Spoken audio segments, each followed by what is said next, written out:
मैं मोहम्मद तजम्मुल अली ख़ान आज आपके दरमियान में हम एक अहम मसले की तरफ आप आवाम को मुतवज्जह कराना चाह रहे हैं। जैसा कि मेरे सामने ये बहुत ही नौकम्मर लड़की मौजूद है जिनका नाम है अलीशा शेख और आपके वालिद है सलाउद्दीन शेख और वालदा हैं।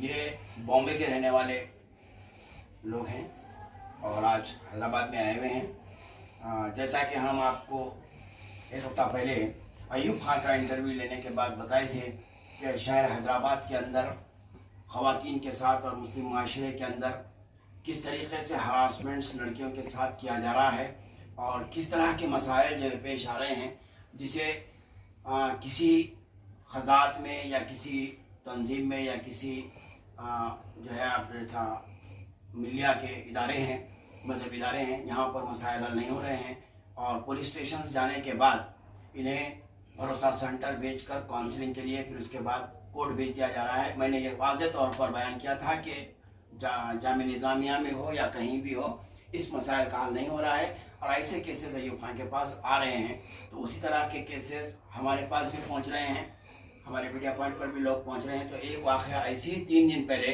रात में 2:30 बजे हमें फ़ोन आया कि एक बच्ची जो है ये अलीशा अपने रिश्तेदार को फ़ोन करती है कि मेरी जान ख़तरे में है और मैं अगर आप लोग मुझे आकर नहीं बचाए तो मैं मार दी जाऊंगी या फिर मैं सुसाइड कर ली जाऊंगी। दो में से कोई एक रास्ता है। तो जो साहब मेरे पास हमारे पास पहुंचे थे, जनाब शाहिद साहब, उन्होंने हमें फौरी इत्तला दिया। तो हम यहाँ से 2:30 बजे रात को मीडिया टीम के साथ एसआर नगर कॉलोनी जो ESI है वहाँ पर गए। हम पुलिस स्टेशन पर पहुँचे, वहाँ के कंसर्न साइड से बात की तो उन्होंने हमें कॉपरेट किया कि आप जाइए तो अटेंड कीजिए, बच्ची को आप जो है सेफ साइड कराइए, फिर हम पुलिस की जितनी मदद करना है करते। उन्होंने हमें ताउन किया, जबकि दिवाली की रात थी, पूरा बंदोबस्त में पुलिस का इंतज़ाम था। उसके बावजूद भी एसआर नगर की पुलिस का मैं शुक्रिया अदा करता हूँ जिन्होंने बर वक्त हमें ताउन किया और हम जाकर इस बच्ची को घर से 2:30 उसके बाद में हम पुलिस की इजाज़त के साथ बच्ची को यहाँ पर उनके रिश्तेदार जो है ननियाल है, यहाँ पर उनके मामू आरा बच्ची के जो है बंडलागुड़े में मौजूद है। इस वक्त हम बंडलागुड़े में मौजूद हैं और ये आप देख सकते हैं बच्ची को लाने के बाद फौरी हॉस्पिटलाइज किया गया। बच्ची का BP एकदम डाउन हो गया था, बच्ची हामिला है। 2 दिन बच्ची का ट्रीटमेंट करने के बाद हम आज जो है फिर ऐसा लग कर, ये देखिए आप 4 सफ़ात पर हमने पूरा जो है एप्लीकेशन दिया और ये बच्ची के मेडिकल के रिपोर्ट साथ है जिसमें बच्ची का BP डाउन बताया जा रहा है, बच्ची को ग्लूकोज चढ़ाया गया है। देखिए अभी 3 दिन तक बच्ची का ट्रीटमेंट हुआ है दवाखाने में और आज हम जाने के बाद एसआर नगर रेफर किया है सीएस पुलिस स्टेशन भरोसा सेंटर को काउंसलिंग और FIR के लिए। इसमें देखिए आप इनके खिलाफ जो एहतजाज जो चार्जेस लगाए गए हैं, ससुरे और की तरफ से हरासमेंट है, बच्ची के साथ ज़्यादती है, वो आपको बच्ची खुद बताएगी। और जो है इस तरह के जो वाक़यात आज समाज में आ रहे हैं और आज हम सुबह तकरीबन 1 बजे से 4 बजे 5 बजे तक भी जो है हम भरोसा सेंटर पर मौजूद थे 5 बजे तक, जहाँ पर तकरीबन मुस्लिम ख़वातीन जो है अपने मसाइल लेकर आ रहे थे और भरोसा सेंटर पे इतने ही जिस तरीके से आप कहा जा सकता है कि रैश तरीके से उन्हें बात करते हुए काउंसलिंग या फिर जो है FIR जाइए कोर्ट को 5-6 साल तक का केस होता, इस तरीके से मसाइल को हल करके भेज दिया जा रहा है। मसले का हल कुछ नहीं हो रहा है। आइए आज बात करते हैं अलीशा लड़की से जिनकी उम्र 22 साल है। बीबी, आप कहाँ से रहने वाली हैं और क्या है आपके साथ? और आप जो है हमारे मीडिया के लिए बताइए आपका पूरा नाम और आप कहाँ तक पढ़ी हुई हैं, आपके साथ क्या हुआ, आपके शौहर का नाम क्या है? अस्सलाम वालेकुम, मेरा नाम अलीशा है और मैं मुंबई से हूँ। मुझे मुंबई से लाया गया। कब लाया गया आपको मुंबई से? मुझे मुंबई से जुलाई 2 को लाया गया। क्या बोलकर लाया गया आपको? कि अच्छी लाइफ अच्छी से रखते, अच्छी लाइफ देते, जाती मकान है, जाती घर है, ऐसे झूठे झूठे बातें मिल के मेरे को वहाँ से लाया गया। वहाँ से लाए और यहाँ पर लाकर मुझे मतलब जो बोले थे उससे मतलब जो बोले थे वो मेरे साथ नहीं हुआ।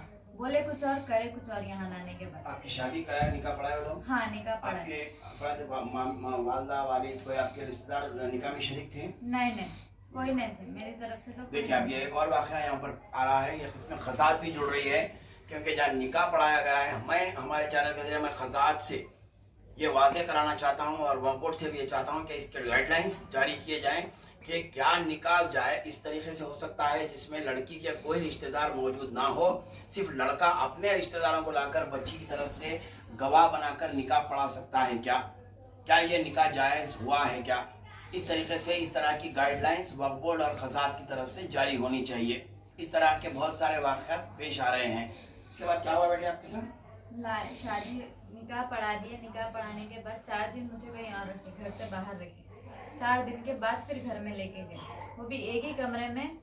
सास ससुर जेठानी सब एक ही कमरे में रहते थे, एक ही घर में रखा गया। क्या नाम है आपके शौहर का?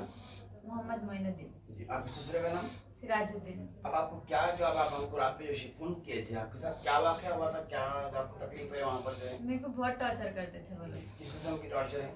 जैसे कि मारना, गंदे गालियाँ देना। किसकी तरफ से? गंदे गंदे गालियाँ देना, ससुरे की तरफ से गंदे गंदे गालियाँ देना, और मतलब बार बार गलत अल्फाज यूज़ करना मेरे साथ, और छेड़ने की कोशिश करना, हाथ पकड़ने की कोशिश करना। अगर मैं उनसे मेरे से बात करना, मुझे टच करने की कोशिश करते थे। अगर मैं नहीं टच करने दी तो मेरे को गिराने की कोशिश करते थे ताकि वो पकड़ मुझे टच करके उठाएं, ऐसा कोशिश करते थे। इसमें ये जब वाक़यात होते हैं तो आप सास और अपने शौहर से इसको इतला दिया? हाँ दी थी। क्या हुआ उन लोगों की तरफ से? नहीं, वो लोग उनके सपोर्ट में थे, सास और शौहर दोनों। तो आप जो है जो फ़ोन किए थे कि अगर मुझे नहीं निकाला जाए तो मुझे मेरी जान को खतरा है, तो क्यों इतना इक़दाम उठाने की कोशिश करें, अपनी जान दे देने की क्यों कोशिश करें? बहुत टॉर्चर करते थे, वहाँ पे जीना मुश्किल हो गया था मेरा।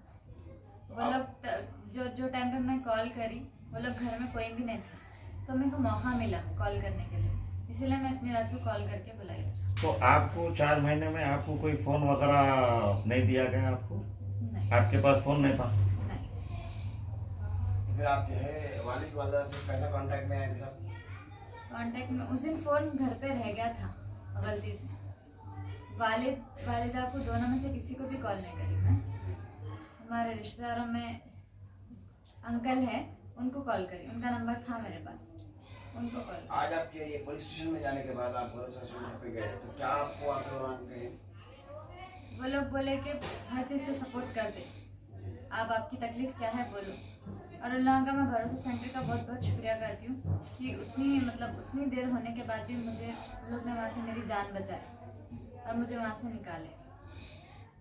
तो ये आप मीडिया वाले आके निकाले? मीडिया वाले आके, मीडिया वालों का बहुत बहुत शुक्रिया करती हूँ। तो अब आप ये क्या सब लोगों का, जी मोहम्मद हशमत साहब, जी, उनका बहुत बहुत शुक्रिया करती हूँ। तो अब जो है मोहम्मद तजम्मुल साहब का भी बहुत बहुत शुक्रिया करती हूँ। जी नहीं बेटे, आपका फ़ोन आया था, हम जो है रात दिन आप लोगों के जैसे बच्चियां जो है काफ़ी मसाइल का दो चार हो रहे हैं, और ये तो मसला जो है महाराष्ट्र और तेलंगाना का हो गया है, क्योंकि यहाँ हैदराबाद में ही आते थे। जिस तरीके से तारीख़ गवाह है कि पहले अरब ममालिक से आकर कम उम्र बच्चियों को ले जाया जाता था, इस तरीके से हरासमेंट किया जाता था, एयरपोर्ट्स पर पकड़ते थे और वाक़यात होते थे। लेकिन अब ये जो है मुल्क के अंदर ही महाराष्ट्र से यहाँ पर लाकर जो है इस तरीके से यहाँ पर इस बच्ची को टॉर्चर किया गया और इसे गलत बावर करा के यहाँ पर लाके शादी की गई है। अब ये वालिद और वालदा है, हम आप इनसे बात करते हैं। सलाउद्दीन साहब, ये जो शादी हुई है, बच्ची को यहाँ पर लाके शादी करवाई गई, क्या आप इन तमाम चीज़ों से वाकिफ़ थे, या आपको ये बच्चा कौन था, कैसा हुआ ये वाक़या? मैं नहीं जहाँ वाकिफ नहीं था, उन लोग आके, हम लोग नहीं थे घर पे, बच्ची अकेली थी। कुछ जो लड़का है वो आकर के उनके कुछ दोस्तों के साथ में कार ले लेके आके मेरे घर के पास से बच्ची को गाड़ी में बिठा के फुसला के लेके चले गए। हम लोग घर पे कोई भी नहीं थे, बच्ची अकेली थी। हम लोगों को बाद में हमारे को पता चला कि बच्ची ऐसे ऐसे चले गई, तो हम लोग फ़ौरन कांटेक्ट करने की कोशिश करे बहुत लोगों से, हमारे रिश्तेदारों से। बाद में मालूम पड़ने के बाद पता चला कि ये बच्चा बच्ची को लेके चले गया। उसके पूरे घर वालों से हम लोगों ने कांटेक्ट करने की कोशिश की, लेकिन उन लोगों ने किसी ने रिस्पॉन्स नहीं किया, हमारे को फ़ोन स्विच ऑफ कर दिए। बाद में पता चला कि इन लोगों ने निकाह करने की, उस दिन तक तो हम कुछ कर नहीं सके क्योंकि हम निकाह होने के बाद पता चला कि इन लोगों ने निकाह कर दिए। फिर आप वापस हैदराबाद आके राब्ता पैदा किया बच्ची से? जी, उस टाइम पे हम लोग किसी ने रिस्पॉन्स नहीं दिया। उस वक्त मेरे अम्मी अब्बू यानी बच्ची के दादा दादी, उन लोग यहाँ पे आ गए थे, क्योंकि वो लोग मेरे वालिद वालदा जो है वो नज़दीक रहते थे, यहाँ से 200 किलोमीटर की दूरी पे।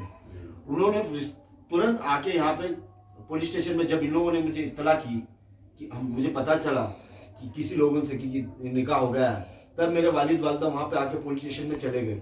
जा करके उन्होंने किया तो रिस्पॉन्स नहीं दिया उनको, उन लोगों को नज़दीक आने नहीं दिया, जानने की कोशिश की।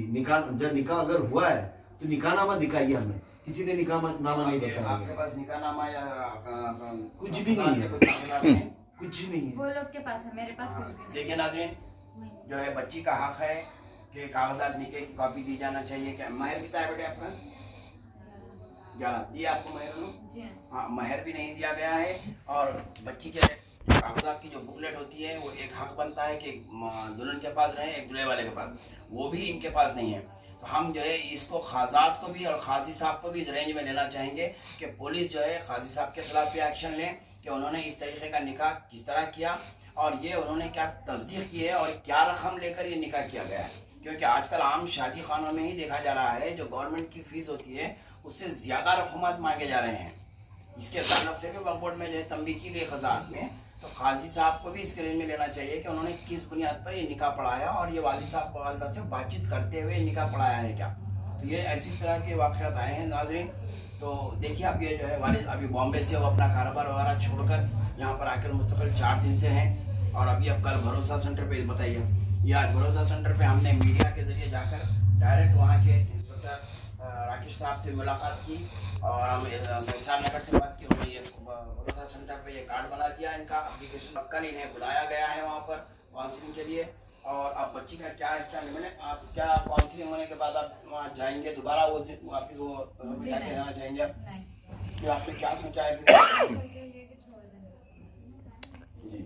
अब देखिए अब ये बच्ची का जो है इरादा इनके जो है ये इनके खिलाफ एक्शन होना चाहिए और क्योंकि ये तकलीफ वाली ज़िंदगी बच्ची आगे गुजारना नहीं चाहिए। लेकिन जो है हम तो यही चाहेंगे कि काउंसलिंग के ज़रिए लड़का अगर जो है बच्ची के साथ अच्छे तरीके से अगर अलग रख सकता है, जहाँ पर इस तरह के घर में माहौल जिनसी हरासानी की शिकायत हो, तो मर्द का फ़र्ज़ बनता है कि जब वो शादी करें तो उसकी बीवी का जिस्मानी और जो है दिमागी खाना पीना पेट हर चीज़ का जो है लिहाज रखना, ये पुरानी आयत के हिसाब से लड़के पर फ़र्ज़ बन जाता है।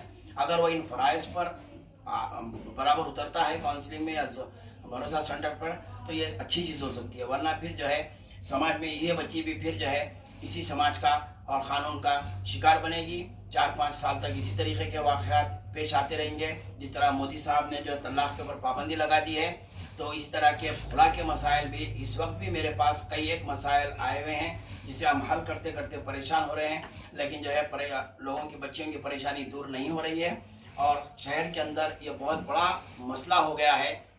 इसके लिए मैं तमाम उलमाए दीन, तमाम इदारे जो जामिया निज़ामिया है, खजात के दफ्तार हैं, दफातर हैं और जो है ज़िम्मेदारान जो है समाज के, उनसे यही अपील करूँगा कि इस मसले को अहम तरीन मसला समाज का समझते हुए इस पर संजीदगी के साथ वक्फ बोर्ड के चेयरमैन साहब से भी मैं कहूँगा कि इस पर बड़ा इजलास मुनक़िद करें, एक मीटिंग बुलाएं और इस मसले को फौरी तौर पर हल करते हुए इन कमसिन उम्र बच्चियों के मसाइल को हल करते हुए इन्हें बेहतरीन ज़िंदगी दिलाने के लिए कोशिश करें। साहब मैं कुछ कहना चाहता हूँ जी, आप हमारे सलाहुद्दीन साहब कुछ बताना चाह रहे हैं हमारे मीडिया के जरिए से। जी सलाहुद्दीन जी, आप बताइए चैनल से। हमारी बच्ची ने मुझे बताया, वो डर रही थी, बताना नहीं चाह रही थी। उन्होंने बच्ची से 5 लाख रुपए की डिमांड की थी। डिमांड की थी वो लोग ने मुझसे। आपसे करे थे? हाँ। आप लिखा है, कंप्लेंट में लिखा है? हाँ, कंप्लेंट में लिखा है। डॉरी मांगे आपसे? डॉरी। जी। कब मांगे थे ये? कुछ दिन पहले। क्या काम करते हैं आपके शौहर? क्या करते हैं? क्या वर्क क्या करते हैं? वेल्डिंग का काम। आपके ससुर कुछ काम करते हैं? नहीं, घर में रहते हो ना, हमेशा घर में रहते आपके जेठ कहाँ पर हैं? हो ना, यहाँ पर इंडिया में नहीं है, टर्की में है। मुझे ससुर नहीं है। आपकी हुआ है, फिर आपकी जेठानी के साथ भी ऐसी किस्म का वाक़या हुआ? जेठानी के साथ भी ऐसी बात। फिर उन्होंने कोई कंप्लेंट शिकायत नहीं की? तो आप ही क्यों करें फिर आगे बढ़े? उन्होंने आपकी उनको साथ में है आपके, वो तायद कर रहे हैं आपकी? वो डर के मारे नहीं बताना चाहते कि हमारी जिंदगी ना बर्बाद हो जाए, फिर मुझे निकाल देंगे, मैं कहाँ चले जाऊँ। मुझे छोटा बच्चा है, उनका एक छोटा बच्चा है, इसीलिए डर रहे हो। वो डर रहे हैं कि कल को मैं घर छोड़ के यहाँ से निकल जाऊंगा, मेरे वालिद वालदा मुझे एक्सेप्ट करेंगे या नहीं करेंगे, मेरी जिंदगी पूरी बर्बाद होगी। वो डर रहे हैं। इसीलिए आपको कितने बच्चे हैं? 3 बच्चे हैं। मेरी बड़ी बच्ची है ये। अच्छा, मेरी बड़ी बच्ची है, मुझे और एक छोटी बेटी है, इनसे बेटा है मेरा सबसे छोटा। 2 बच्चे कहाँ साथ आए आपके? जी आए हैं, कहीं और हैं किसी रिश्तेदारों के घर पे।